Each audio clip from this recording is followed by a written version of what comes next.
Hello, family and friends. Welcome back to another episode of the Reimagine You Lab podcast. It is me, MG, and of course, you know I've got somebody amazing in the lab tonight. So I'm excited that you guys are here, and we are going to have a great time. But before we jump in, I got to do this housekeeping stuff. I gotta pay the bills. I got to pay the bills. So if you guys would, if you haven't already, make sure you hit the subscribe button because every Friday we drop a new episode and I just don't want you to miss anything. So go ahead and hit the subscribe. And if you would, like it and share it with someone else you know. It could be a friend, family member, colleague, neighbor. Hey, share with everybody because there's always something that we can do because y'all know we talk about change. And so with that, that's all the housekeeping, y'all. That's all I'm going to say. I am ready. I want to jump in because I want to make sure we get as much quality time with the man of the hour. Hello, Chef Harry John Simone. How are you tonight? I'm blessed, Michelle. How are you today?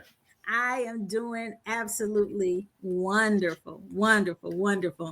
Hey, listen, Harry, now I told you backstage that we are going to go beyond the bio. So this is that time in the show.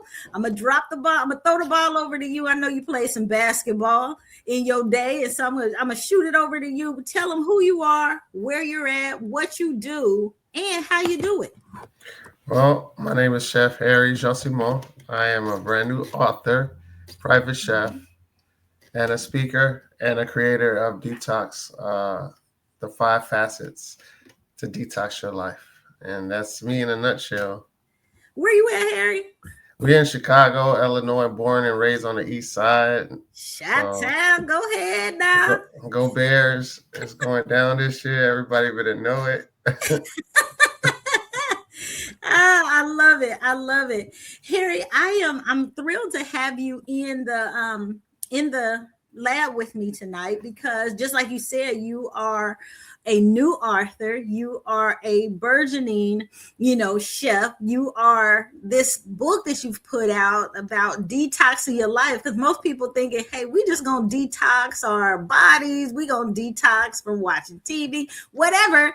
But you're like, hey, I'm gonna show you how to detox your life. So as we jump in, we just gonna start there. How about that? Like, we just gonna start there. Let's talk about it. All right. So listen, too many of us out here are just surviving and we wake up tired. We kind of go to bed drained and we call that normal, right? But that's really not living. That's like survival mode.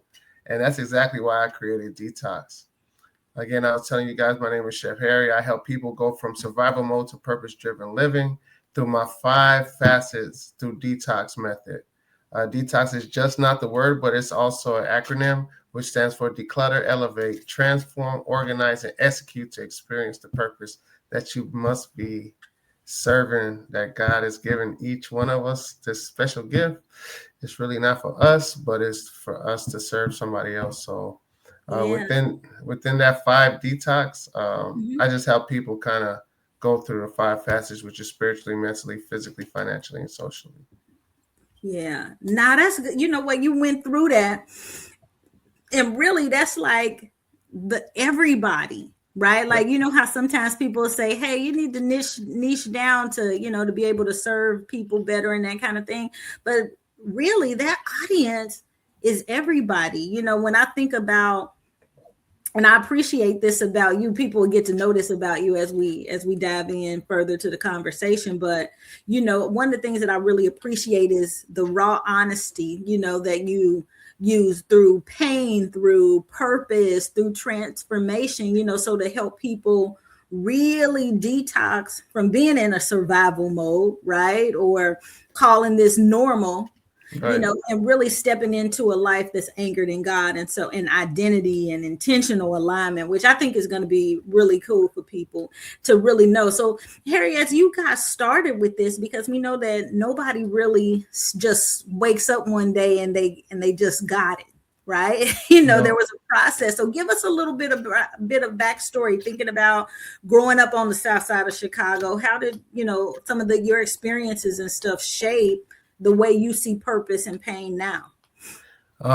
Just kind of being in the urban streets. I mean, everything seems normal, but there is a lot of chaos going on, a lot of Mhm.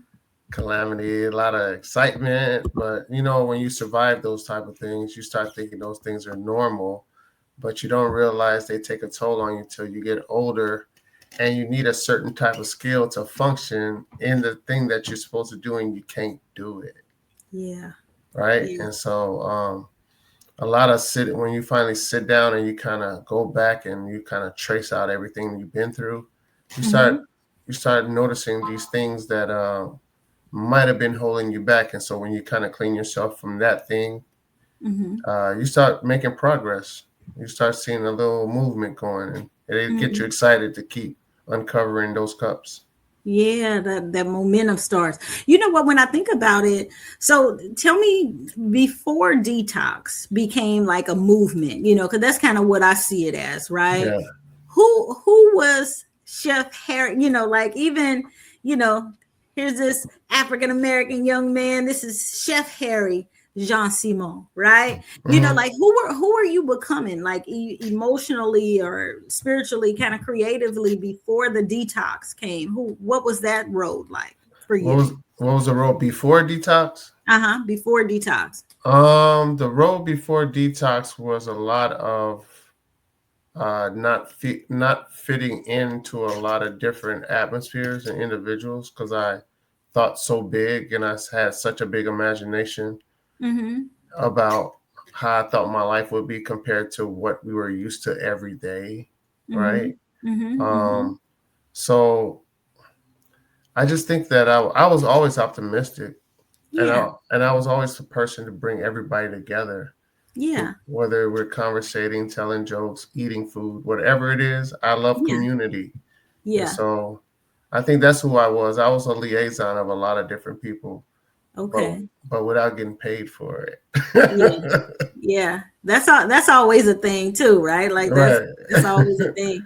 What I think about, as you were just sharing, it made me think about Joseph. Joseph, he had dreams, right? Like, there was, and the Lord placed those dreams in his heart. It wasn't that he just had these dreams on his own and for no reason, Mhm. but he was able to see some things. And always, there are people, that I meet, and you're being one of them, that have those dreams. Like, I know that life is bigger than what I might see or be experiencing right now.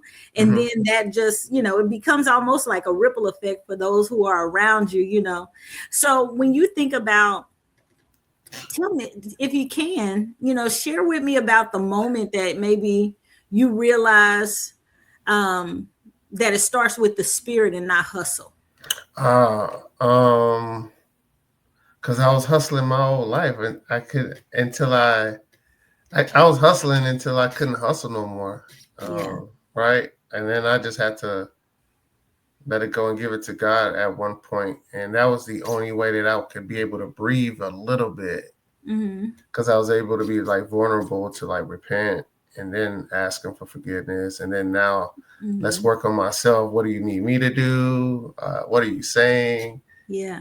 Read a little bit more of the word, and then once I kind of broke through that, that was when I think change started, and I could hear him literally like directing me on what the next steps I needed to be, because that was such a big prayer for mine. Is to Mm-hmm. not be lost. What's my next step, or who's going to be the pivotal person that I meet to get me to that next point that I need to be in? So Yeah. So, Harry, like, did you grow up in church and stuff like that, or was it yeah, was we it? yeah we grew up in church. On the south side, we're Haitian, so Mm-hmm. our religion, by being Haitian, was Catholic. Okay. So went to a Catholic school and grammar school. Mm-hmm. Went to a Catholic high school, and born and raised in a Catholic church. Okay. So I kind of know all the ins and outs of the word, but I didn't Mhm. really know the relationship of the word. Yeah. When I got older and started associating the stories with my life situations and started like Mhm. seeing a ripple effect of, oh, I heard this before, but I just didn't Mhm. know how to I didn't know how to describe it because I hadn't gone through enough life yet, Yeah. if that Yeah. makes sense. Yeah, no, it totally does. As a matter of fact, I like the way that you said that. Like I couldn't necessarily apply it in my life, or I didn't see it in my life because I hadn't experienced enough life yet to really be able to. This was a character in the book. Yes. This was somebody I done heard about, and you know, because you hear the stories all the time.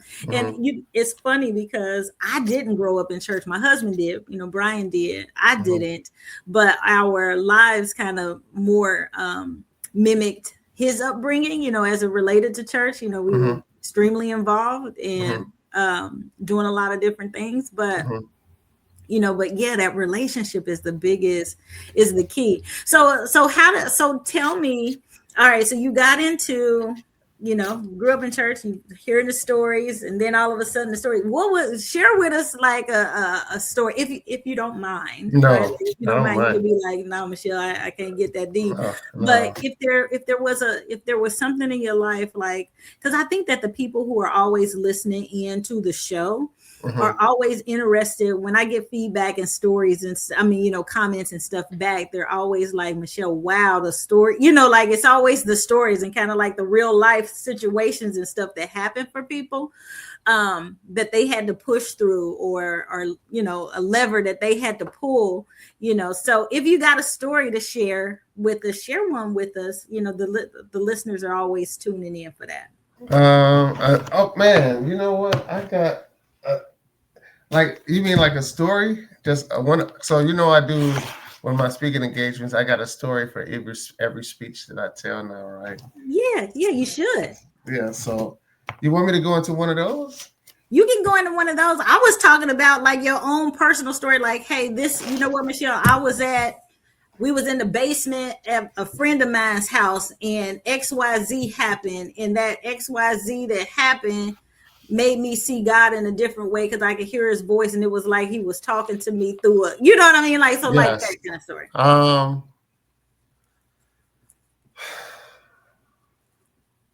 that's tough. That's a lot of those. It's a lot of those. Um,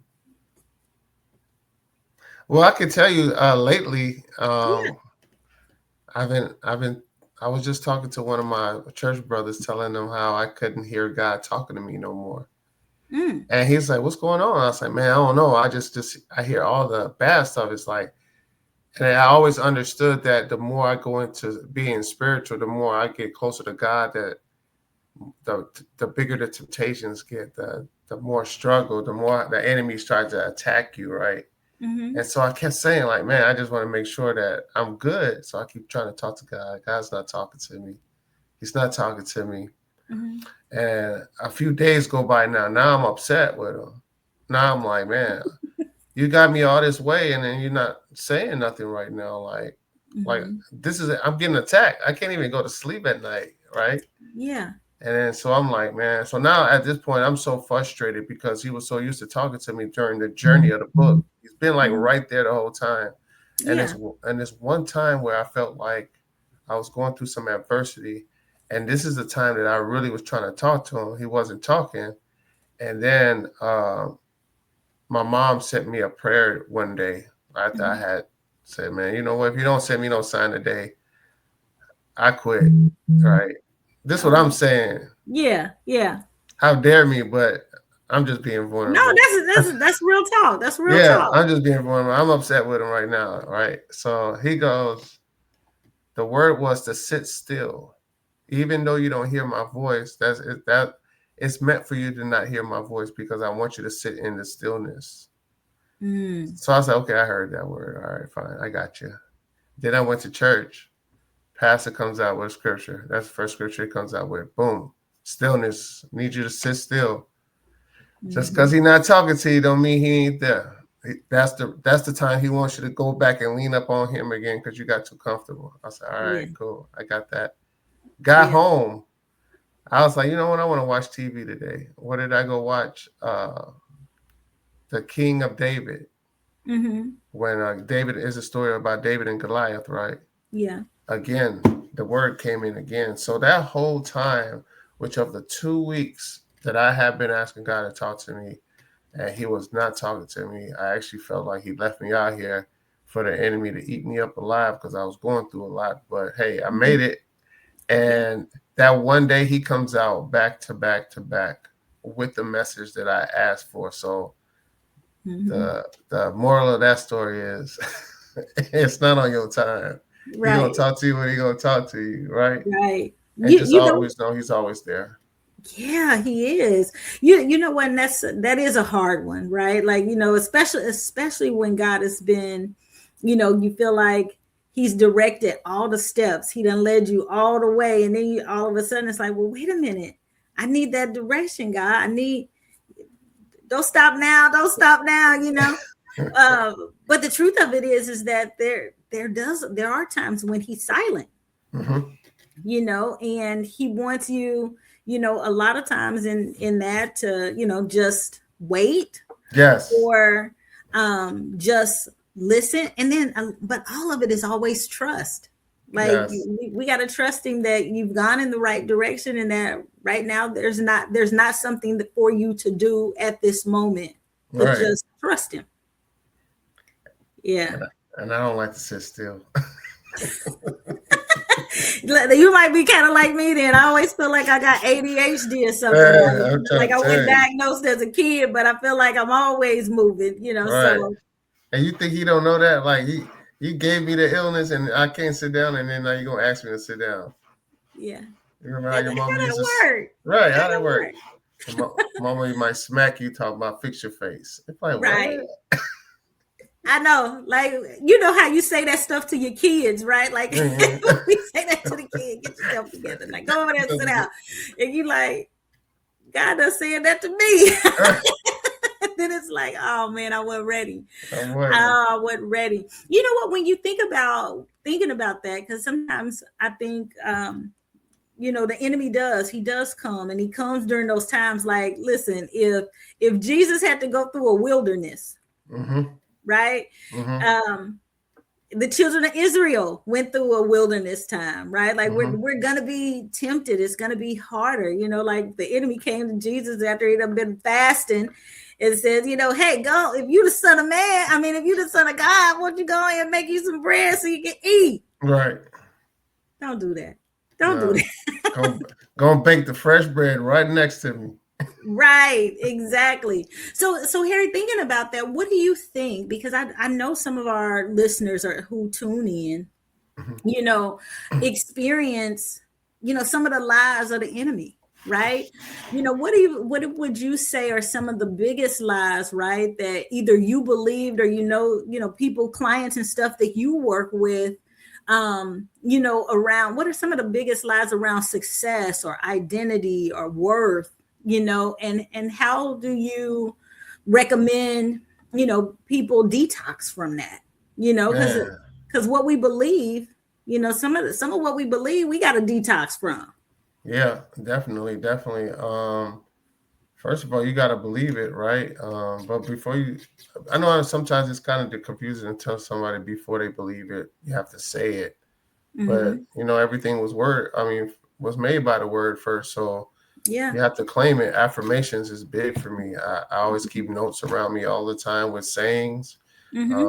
When I get up in the mornings, you thought I was crazy because of who I'm talking to in the mirror half of the time, getting Hmm. myself ready, meditating. Yeah. So a lot of affirmations for yourself, so you can kind of get that frequency in your subconscious to kind of just shift the negative thinking a little bit at a day, because you have to Yeah. think about if you've been wired this way your whole life and you didn't know it, how much rewiring you have to do to get it Hmm. consistent the other way. So Yeah. yeah. That's serious. No, I love that, because you do have to, I share with people that you have to speak it, you know what I mean, so you can see it, you Yes. know. Yeah, Yes. you really do have to, like, and we are created in the image of God. So the Hmm. same abilities and powers and resources and things that he has and he was able to do, it belongs to you too. It Yes, belongs to you definitely. too. No, I love that. When you think about, I want to talk more about the book, and like you have a whole framework, a detox framework that moves people beyond physical cleaning. Hmm. It includes like those spiritual aspects and those Yes. mental aspects, financial, social, all of it. How Hmm. did you come to even see how these are all interconnected? Like, how that revelation come to you, Harry?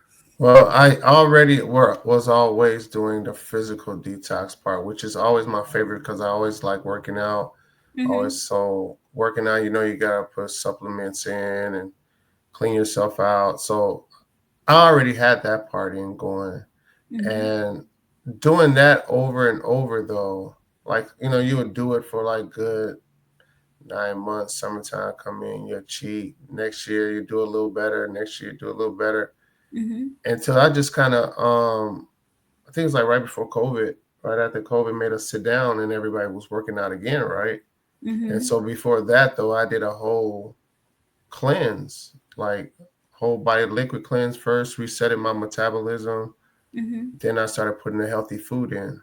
So now if you think about that, those were things that I think I needed had to that did. Oh, at that time I did a fast. Mm-hmm. So my whole fast in that February prior to COVID, I did a whole fast for 30 days for God for and I fasted from everything. Mm-hmm. When I say anything I like and I needed to function, I eliminated. I didn't even watch football that year. Oh I wow. didn't I did not watch the Super Bowl that year. I fasted. So that's how Mm-hmm. serious I was in it. So it made me cleanse spiritually at that time. Mm-hmm. I already was doing physically. So now I started going to therapy. Once I started Mm-hmm. going to therapy, I started telling my therapist about just things that were going on. And she would be like, you need to write a book. I was like, Wow. I was Yeah. like, nah, I used to, she was like, do you write? I said, I used to write, but I don't really write anymore. I Mm-hmm. just, I used to write when I was sad. Anytime I was going through stuff, that's when Mm-hmm. I would write. If I was happy, I Okay. didn't write. Okay. Yeah, so she was like, well, just start journaling. So I started journaling. Mm-hmm.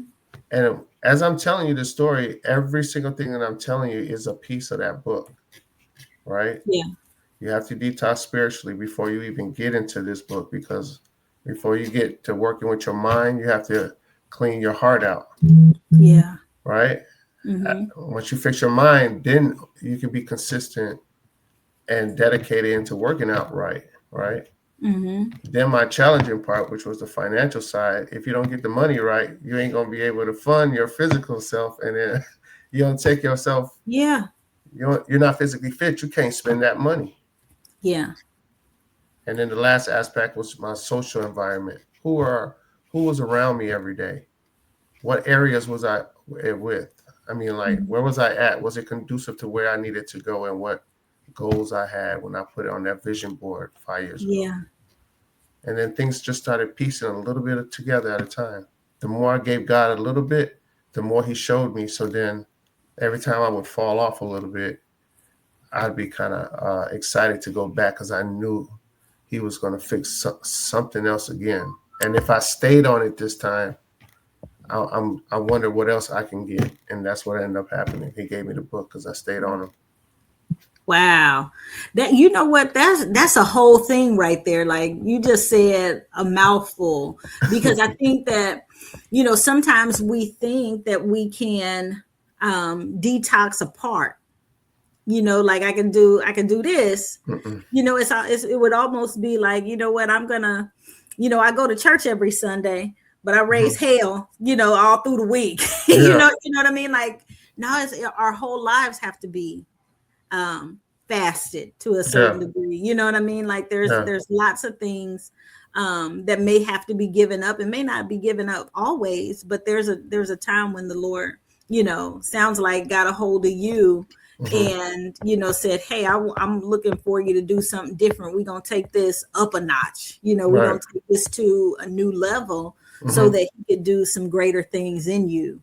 I think that's fantastic, and sharing with people that that's not, we're not telling people that it's always easy, right? No, I'm sure you wouldn't say that it was easy to do. no, no, not at all.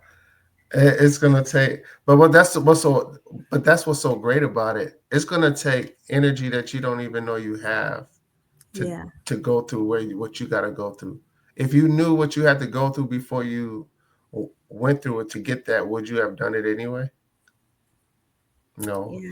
You'll be like, No. what? I'm going through that? No, I'm good. I'll do something else.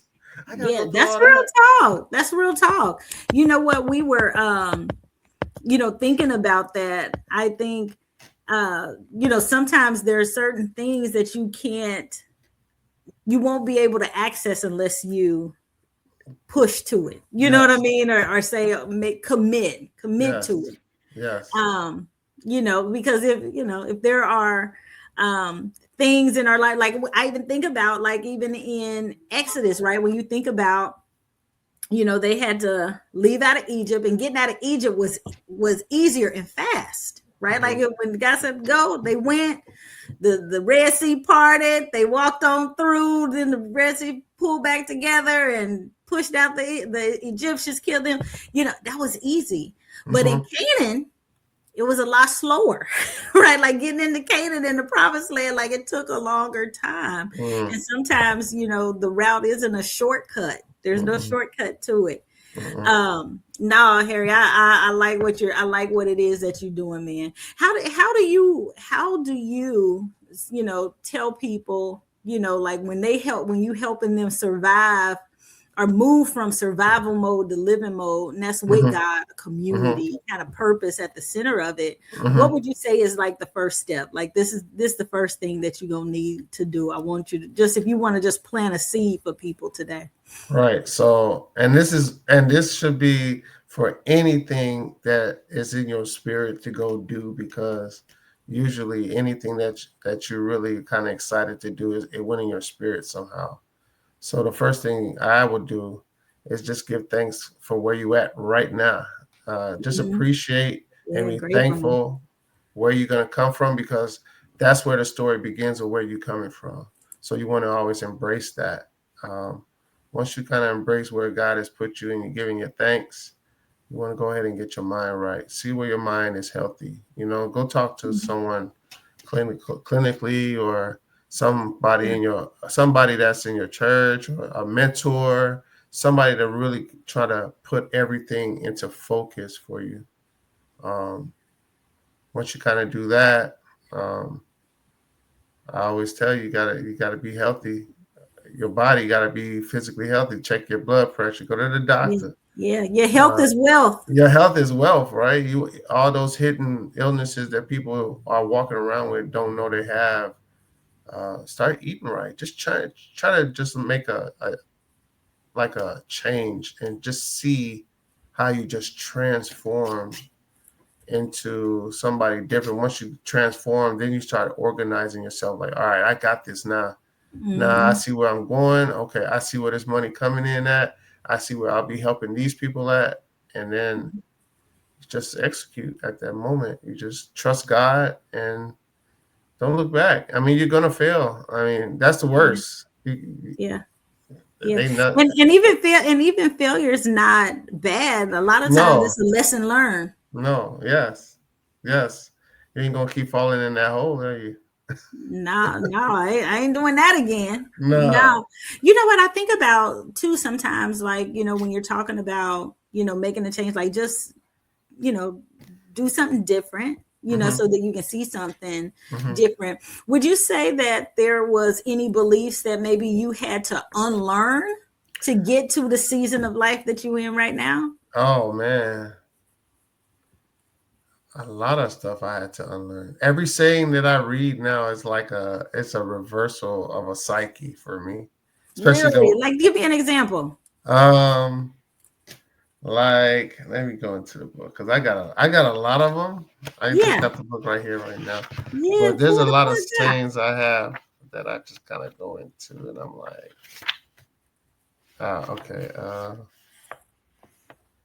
Your gift will make room for you and put you in the presence of great men. Mm-hmm. Right. For me, when I Yeah. think about that, it's like uh, there's a there is a power in recognizing your unique gift, no matter how small you think it may seem. It will Mm-hmm. open doors for you never you imagined, and for the individuals that you think are above your gift, that Mm-hmm. gift can very well help them too. So don't Yeah. ever minimize your gift. Your gift is valuable somewhere else, definitely. Yeah. I like that. Yeah. That's a good one. You know what? When you say that, it makes me think about, I don't know if you remember the story of Naaman, Mm. the king in scripture, and he had leprosy. Mm. And um and so it wasn't another king that told him what to do, but it was a slave girl. She was served as wife, and told him to, hey, tell Naaman, the Lord told me, tell Naaman, go to the river and to wash himself 7 times. What? Who told you to tell me that? What she Right. know? Right. Well, I was like, listen, go do it. What have you got to lose? Right? Like, what have you got to lose? Right. And he did that and was made clean. Mm. Yeah. Yeah. Mm. So sometimes it isn't the big, somebody big or somebody, sometimes it's the least of them, like Yes. and the word tells us, you treat how you treat the least of them is how you treat me. That's Yes. what Jesus said. Mm. So we gotta be better Mm. at, like our gifts are things that will come before great people, and those great people probably need those gifts. And so yeah, definitely don't undervalue or devalue them for sure. No, not at all. So Harry, tell me this, because I always think that everybody has non-negotiables, right? Do you have any non-negotiable habits that bring you back into alignment when life feels kind of fast, or doing too much, or doing not enough, or whatever, where you kind of like, okay, this is my non-negotiable? Like something I gotta have during the time of me grinding. That, or just if you have any non-negotiables, you just tell me a non-negotiable that you have. A non-negotiable. I'm a creature of habit too, so I'm like I like routine. I don't Mm-hmm. like change, but a non-negotiable.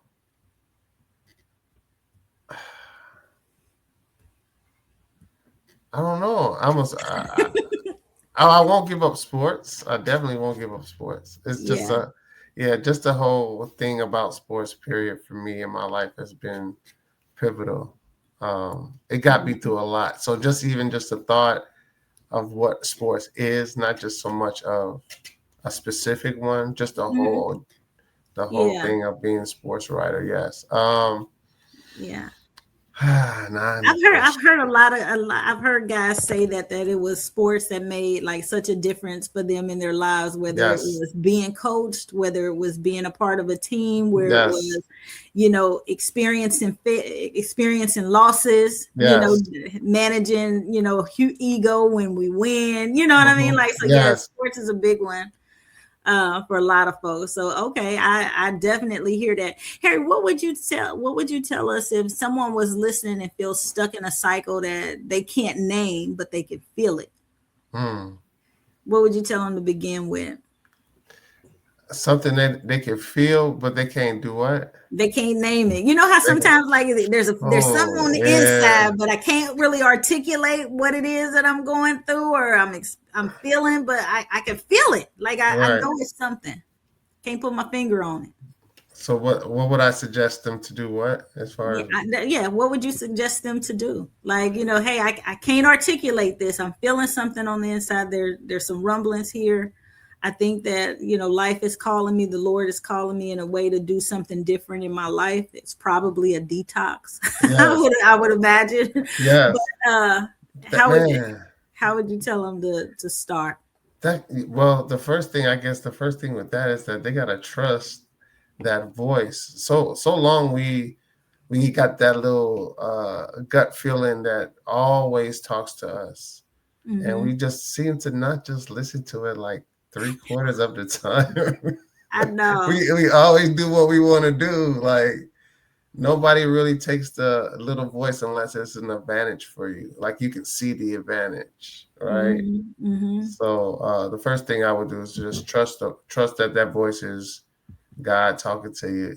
Yeah. Especially if it's for a good reason. And if it don't look like something you can't recognize, ask him for give you a reassurance. He give it to you. Yeah. No, I love that. I love that. That is so, and it's so true. Is I will say that the Holy Ghost is like your first mind. You know how like I should have followed my first mind. No, that's the Holy Ghost. Like the Holy Ghost told you what to do. You don't ignore it. No. I got something even better for you. Remember Jimmy the Cricket? Yes. What was his saying? I don't remember. Let your conscience be your guide. Let your conscience be your guide. Let God be your guide. That's Let just all God he was telling be the guide. you. That's all he was saying. He just couldn't say it. Yeah, no, I love it. Harry, I swear it always seems like I never have enough time on any of the shows. But before I let you out of here, I want people to know how they can get in contact with you. All of his information, you guys, is in the description. You can reach out to him at Chef D.E.T.O.X with Chef Harry. Detox with chefharry.com. Yep. Go to his website, check him out. He's going to have some new correct community that's going to be launching here soon. We're ready for that as well. He is ready. He's going to be launching his podcast, Detox with Chef Harry. So that's coming, y'all. I want y'all to make sure y'all get in tune, get on his mailing list so that you can be up to date when he drops any new things that he's going to be doing, and definitely get the book. Good book. Lots of great resources and tools in there, you guys. Like, it's life-changing. It is life-changing. Harry, thank you so much for coming on the show tonight. I appreciate you. I appreciate you too, sister. Listen, I want you, before I let you out of here, give us 3 quick pieces of advice that you would give to change makers. It's a new year. I know it's some people making some changes, doing some things different in their life. 3 things you tell them to do. Number 1, I would say change your heart. Make sure you get a relationship with the Lord. That is always should be your foundation to anything and everything you're going to do. That should be your beginning and your end. Number 2, start changing your atmosphere. The energy is real out here. So wrong individuals bring the wrong energy into your circle, or the wrong areas, wrong places. You need to think clearly, so you need a space for yourself. And last, I would always say to journal. When you journal, you start learning more things about yourself that you didn't realize when you go back to reading where you were at mentally in the day that you were writing. So that always gives you reflection on yourself and gives you an easy way self-guide on how to change yourself going forward. Harry, I love it. I love it. Change your heart. I love that. I love that. Oh my goodness. You gave them so much good stuff tonight. Thank you so much for coming on the show. You guys, this has been our episode of the Reimagine You Lab podcast. Don't forget to subscribe if you haven't done so already. You can connect with Chef Harry at Detox with Chef Harry.com. Check him out. Go over there. Be ready for the podcast when it comes out. Join his community when it's open. And I look forward to seeing you guys here next week, because every Friday a new episode drops, because change is only a choice. Have a good day, everybody. Love you. Mwah. Thank you.